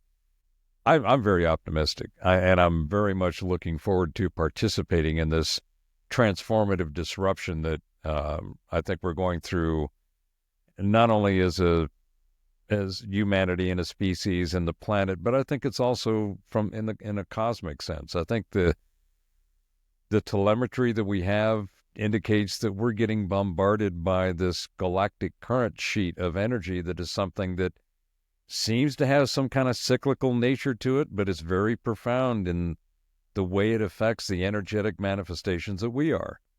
And we're seeing it manifest in the sun and the earth and the plants and in ourselves. And I think that that's actually a good thing too. I think the energy shift we're in is facilitating this transformation of humanity, that I could be just high on my own fumes, but I think we're entering the age of consciousness, and some people call it enlightenment. I think we are entering a phase where the consciousness is going to become the focus of reality, from which understanding and knowledge and wisdom and enlightenment can come from. You can't have those things unless you're conscious of them, I guess is my point. Yeah, I agree with you. I'm very optimistic. I mean, I'm able to see the things that are going on in the world, and even with the negative things that happen, I mean, I have a knowing of being at peace and being able to go with the flow. And I think a lot of people see the direction of technology or AI and robotics. A lot of people see that as a very negative thing, and of course it has potential for negative things to happen, but I just think that the focus on information, our understanding of information through technology, is getting so advanced that I think it's almost impossible for us not to start to look at consciousness. Like you're saying, it's going to lead to having to look at consciousness. You can't do brain implants and talk about digital telepathy and all this stuff without at some point saying, okay, hold on, wait, but how does this happen in the biology? How does this already happen in reality? It's gonna, the doors that it opens up will ultimately, I think, lead back to consciousness. So yeah, I'm excited for the future. I'm excited for now. I mean, the fact that I can do remote viewing and reach so many people and, have work published and have people see what's happening and change their minds and see reality in a different way. I mean, that wouldn't be possible at any other time in the past. I mean, this is now. The now that I'm in is beautiful, and I'm looking forward to just continuing to play my part to the best role that I can.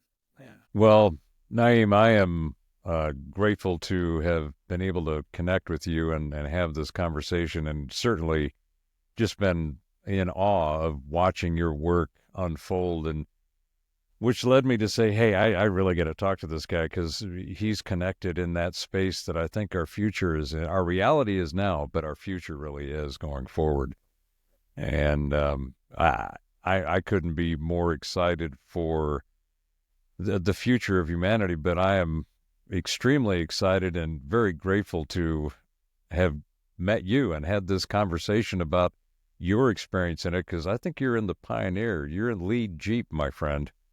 The future's coming, and you're making a path out there, and God bless you for it, and thank you. Thank you. I appreciate it. My pleasure being on. Thank you for having me. It was a great conversation.